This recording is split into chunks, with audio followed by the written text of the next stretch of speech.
Welcome to the YouTube channel, Understanding Dentistry. If you're a dental student, you know that taking a good impression is one of the most fundamental skills you've got to master.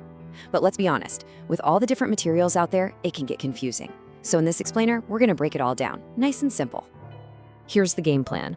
We'll start with the why, the whole point of taking an impression in the first place. Then we'll meet the go-to material for study models, good old Alginate. After that, we'll level up to the high-precision elastomers and put the top two contenders head-to-head.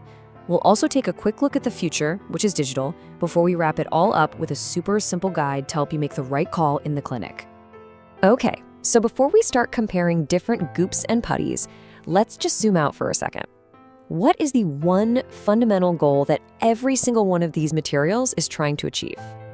At its core, it's all about this: creating a perfect negative copy. A blueprint, really, of the patient's teeth and gums. From that negative, you can pour a positive model. Everything you build, whether it's a crown, a bridge, or a mouthguard, its success depends entirely on how accurate this very first step is. No pressure, right? All right, let's dive into the material you're probably going to get your hands on first and use a ton in dental school: Alginate. Now, the textbook term is an irreversible hydrocolloid, which is just a fancy way of saying it's a water-based gel that sets through a chemical reaction and, well, you can't turn it back. Alginate. This is our irreversible hydrocolloid workhorse. It's used all the time for things like study models, orthodontic appliances, and mouthguards. And why is it so popular? Simple. It's cheap and it's incredibly easy to use. Now, the chemistry behind how this stuff sets is actually pretty clever. When you mix the powder in water, the sodium alginate wants to immediately cross-link with calcium sulfate to form that solid gel. But the secret ingredient is sodium phosphate. It acts as a retarder. It basically jumps in and grabs all the calcium ions first, giving you precious working time. Once all that retarder is used up, bam, the gelation reaction happens really fast. But here's the catch. For all the things that make alginate great, it's got a couple of really big clinical downsides. First, its tear strength is pretty low, so thin areas can easily rip when you're removing it from undercuts. And second, and this is the big one, it has really poor dimensional stability. And this slide just lays out the problem perfectly. Set alginate is mostly water. So what happens if you leave it on the counter? The water evaporates and the impression shrinks. So you think, okay, I'll store it in water to keep it hydrated. Nope, now it soaks up water through imbibition and it expands. Either way, you end up with an inaccurate model. You're going to see Alginate everywhere, and for good reason. First off, it's cheap. It's also super easy to mix and handle. You don't need a bunch of complicated equipment. This makes it absolutely perfect for things like diagnostic study models, making records for orthodontics, or whipping up a simple athletic mouthguard. It really is the reliable workhorse of the dental clinic. But, and this is a big but, it's got some serious downsides. It tears pretty easily, and it's just not good enough to capture the super fine details you need for something like a crown. But its biggest flaw, the one you absolutely have to understand, is its terrible dimensional stability. It just doesn't stay accurate for long. And the reason for that is a process called syneresis. This is a crucial concept, so lock it in. The set alginate gel basically starts to sweat. It slowly weeps water out of its structure, and as it loses that water, it shrinks. And here's the kicker. This happens no matter what. You can wrap it in a wet paper towel, put it in a humid bag. It doesn't matter. It's going to shrink. This leads to a golden rule when you're working with alginate. You have to pour that gypsum model right away. Seriously, the clock starts ticking the second you take that impression out of the patient's mouth. Any delay, and you're losing accuracy. If you remember one thing about alginate, it's this: use it or lose it. Pour it fast. Okay, so for basic study models, alginate is your friend. But what about when things get serious? We're talking crowns, bridges, implants, cases where 1/10 of a millimeter can make or break the whole thing.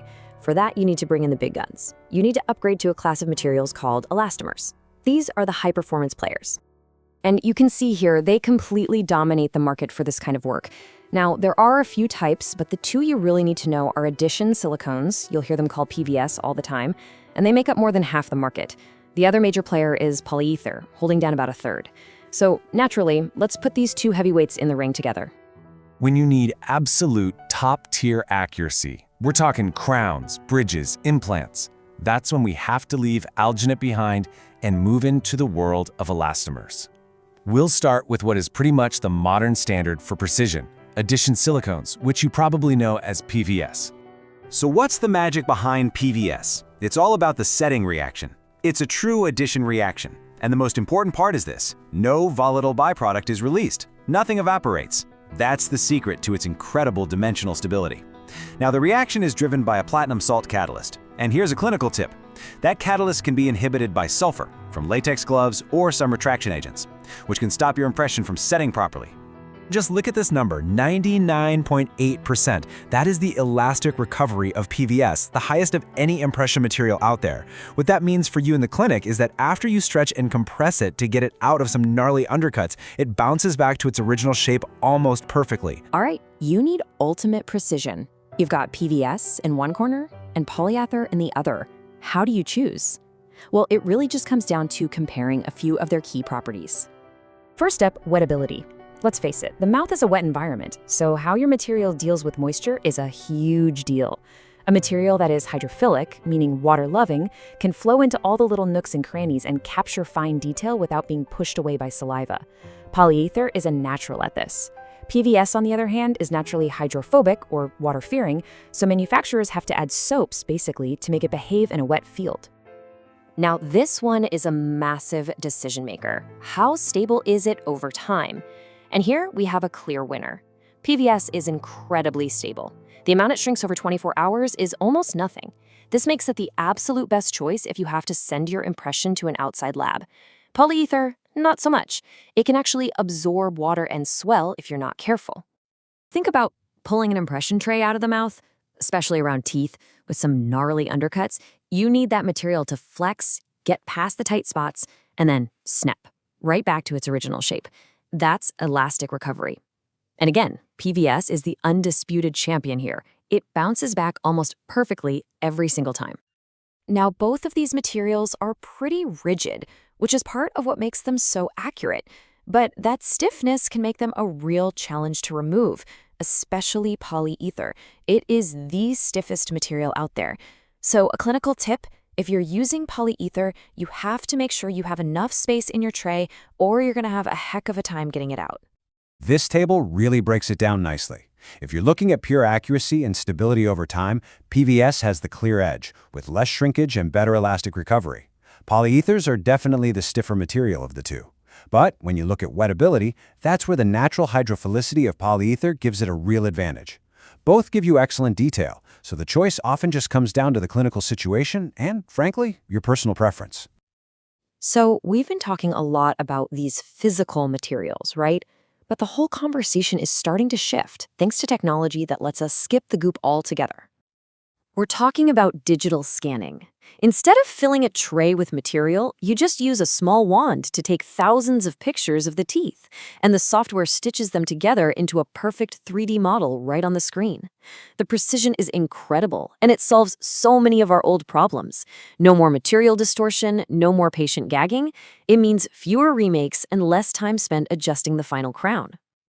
Okay, that was a lot of info. So let's bring it all back down to earth. You're in the clinic, patient in the chair. What material do you reach for? Here's your cheat sheet. For basic stuff like study models where cost is a factor and you can pour it right away, Alginate all day long. For any of that high-stakes precision work, you're grabbing an elastomer. Now, the choice between them often boils down to logistics. If that impression is getting boxed up and shipped to a lab, PVS is the obvious choice because it's so stable.